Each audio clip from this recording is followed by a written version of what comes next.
여러분 오래 기다리셨습니다. 반갑습니다. 과학의 달을 맞이하여 특별히 국가과학기술위원회가 주최하고 한국과학기술기획평가원과 과학기술정책연구원의 주관으로 마련한 세계 속의 과학기술 노벨상에 도전합니다. 진행을 맡은 강진아입니다. 반갑습니다. 네, 이렇게 같은 한 자리에 노벨상 수상자 한 분이 아니고 두 분씩이나 모시긴 정말 참 힘든 일이죠. 오늘 두 분 어렸을 때 얘기부터 지금 어떤 연구를 하실 것까지 아주 재미있는 김도현 위원장님의 인사 말씀이 있겠습니다.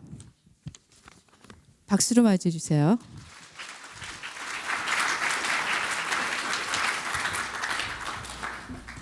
자, 다시 한번 인사드리겠습니다. 국가과학기술위원회 김도현입니다.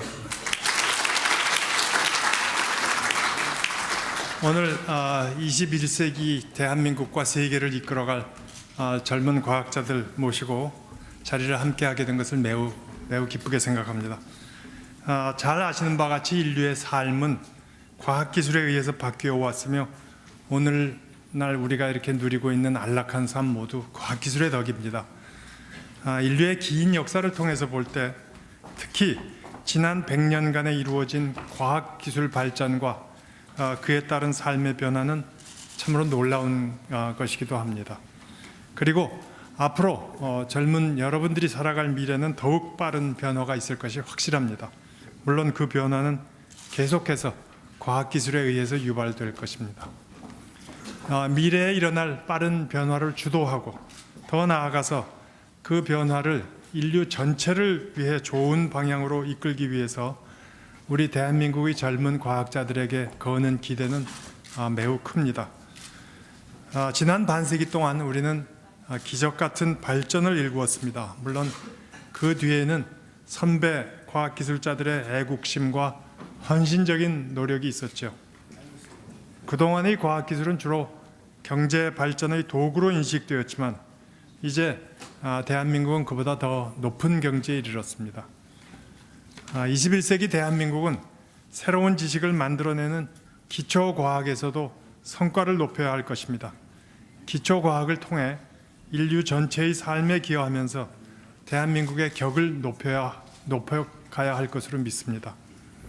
그런 의미에서 오늘 우리 위원회에서는 기초과학 분야에서 탁월한 업적을 내신 노벨상 수상자 두 분을 모시고 우리의 젊은 과학기술인들이 그들과 대화를 나눌 수 있는 기회를 만들었습니다. 물론 노벨상은 기초과학 분야의 가장 높은 수준을 의미합니다. 그렇지만 또 하나 분명한 사실은 우리의 목표가 노벨상 수상은 아니라는 것입니다. 노벨상은 연구의 즐거움을 느끼고 이에 몰입하였을 때 얻어지는 최고의 부산물이라고 저는 믿습니다. 저는 이 자리가 우리의 젊은 과학자들이 어떻게 연구를 더 즐겁게 일생을 통해서 할 수 있을까를 터득하게 되는 그런 기회가 되길 기원합니다. 우수한 능력보다 더 힘 있는 것이 열심히 하는 것이고 그것보다 더 무서운 것이 즐겁게 하는 것입니다. 연구도 마찬가지이죠.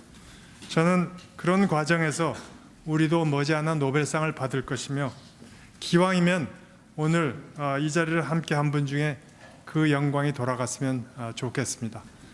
국가과학기술위원회에서도 우리 젊은이들이 즐거운 분위기에서 계속 연구할 수 있도록 열심히 노력하겠습니다. 참석해 주신 모든 분들께 감사드리며 다시 한번 여러분의 건승을 기원합니다. 고맙습니다.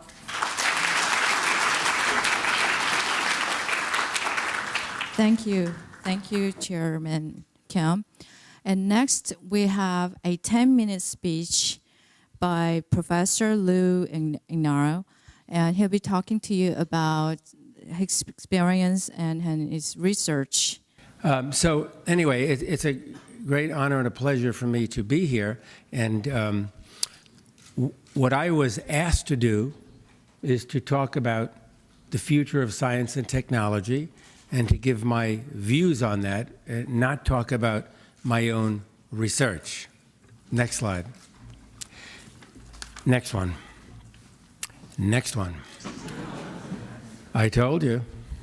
So, yeah, maybe you can show them all. But anyway, from what I understand, the purpose of this conference or forum is to help generate motivation and drive for Koreans and academics to pursue a level of excellence in science and technology. I mean, that's what we've been talking about. And it's also to help develop excellent and productive research programs. Next two. And to address novel and urgent research needs in science and technology. I'll cover that just briefly. And you can go to the next slide if you wish. Okay, so motivation and drive, that is the most important thing. Why do I say that? I am speaking from my own experience. I don't know about anybody else's experience. I know about my own, and I know what made it possible for me to attain that particular goal. So high motivation, drive, and perseverance are necessary in order to achieve success. This is true for any field, right? Any field. But it is particularly true for research in basic science. It's not true if you want to become a lawyer. It's not true if you want to become a physician. But it is true if you want to conduct basic research. But this all requires an exceptionally good education and training, because you cannot do it without that background. And prior to this, I think motivation and guidance by family members, by neighbors, by friends is also an important thing. The process of growing up can really influence what you're going to do in the future. So let's also not forget the role of the institution or university. They play a very large role. The university and the institution cannot simply state, okay, you are bright young students, let's you go and do your basic research, basic science and technology, and bring home a Nobel Prize. Well, that's not going to happen unless the institution and the university cooperates with the students and the faculty. So it's essential to have a total commitment and devotion to promoting supreme excellence in education and training. That is the number one priority. And also excellence in leadership at multiple levels is required, not just on the part of the faculty, let's say. And of course, the main leadership has to come from the government, because it is the government that's going to provide the money, the funds, to make this all possible. And of course, the leadership at the academic level, it goes without saying. I believe so, but would you believe that supporting and fostering young scientists and researchers in particular will increase the possibility of Nobel Prize in Korea? I think that. Yeah. Okay, I can give you the following answer for that. My experience is I got quite a lot of prizes before I got the Nobel Prize. And I think altogether the Nobel Prize is made by many other little prizes which you get before, and finally then you also get the Nobel Prize. So then if you are looking for the Nobel Prize, it's also important to look for these many little prizes before. And there you can do something, even as a student already, you can go to the supervisor and say, you know, I think this is a nice result.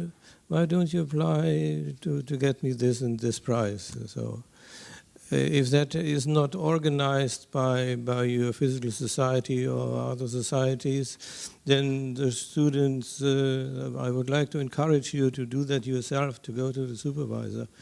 In fact, I did the same. Before I got my first prize, I thought it's now time to, these are nice results. So I went to my supervisor and said, then he had suddenly, he became pale in his face. He said, yeah, of course, these are nice results. You should get a prize for that.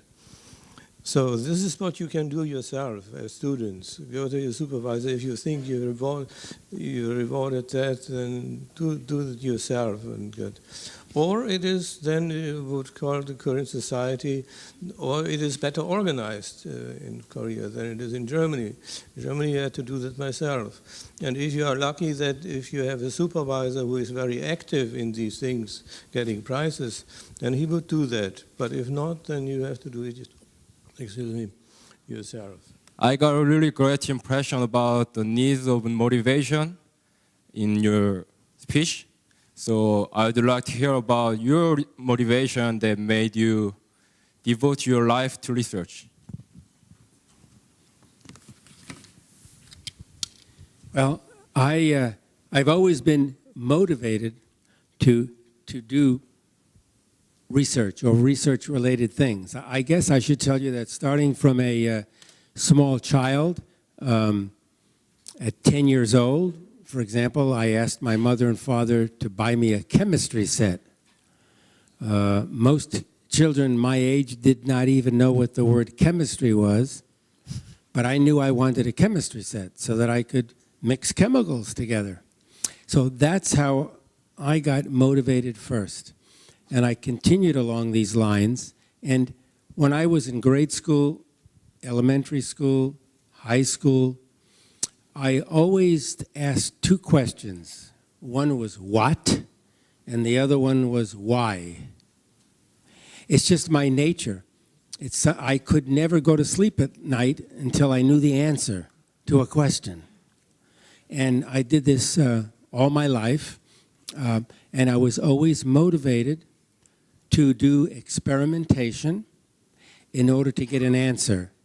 It did not make any difference whether the answer was right or wrong. I mean, there is no right or wrong.